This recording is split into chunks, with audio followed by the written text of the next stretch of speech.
എല്ലായിടും ആറ് വരി പാതയുടെ പണി തകൃതി നടക്കുകയാണല്ലോ. പക്ഷേ ഇതിൻ്റെ പണി പൂർത്തിയാകുന്നതിന് മുമ്പ് ഇപ്പം ലൈസൻസ് ഹോൾഡ് ചെയ്യുന്ന എല്ലാവരെയും വിളിച്ച് ഒരു ക്ലാസ് എടുക്കണം, അത്യാവശ്യമാണ്. റോഡിൽ എത്ര ട്രാക്കുണ്ട്, അത് പോകേണ്ട സ്പീഡ് ലിമിറ്റ് മറ്റും പഠിപ്പിച്ചു കൊടുത്തേ പറ്റത്തുള്ളൂ. കാരണം ഇപ്പോൾ 2 വരി പാത ആയപ്പോൾ താഴത്ത് തന്നെ വണ്ടി ഓടിച്ച 90% ആൾക്കാർക്ക് അതിനെപ്പറ്റി ഒരു ധാരണയും ഇല്ല. നമ്മുടെ റോഡിൽ ആക്സിഡൻറ്റ് ഉണ്ടാകുന്നതിൽ രണ്ടാമത്തെ കാരണക്കാർ പതിയെ പോകുന്നവരാണ്. സ്പീഡിൽ പോകുന്നവരോട് അത്രയും പ്രശ്നമില്ല.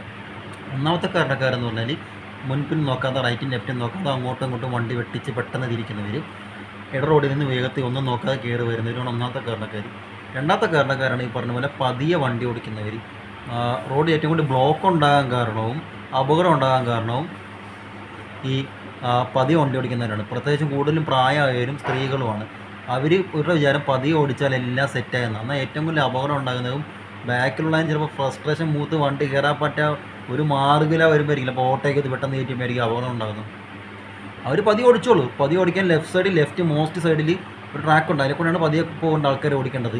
അല്ലാതെ ഇടത്ത് വശത്തിൻ്റെ റൈറ്റ് സൈഡിൽ കയറി ആ നടുക്കത്തെ വരോട് ചേർന്ന് പതിയെ ഓടിച്ചാൽ ബാക്കി വരുന്നവർ ഇതിലെ കൂടെ പോകും. അവർ ഇവരുടെ റോങ് സൈഡിൽ കൂടെ ഓട്ടോയ്ക്ക് പോകുമോ?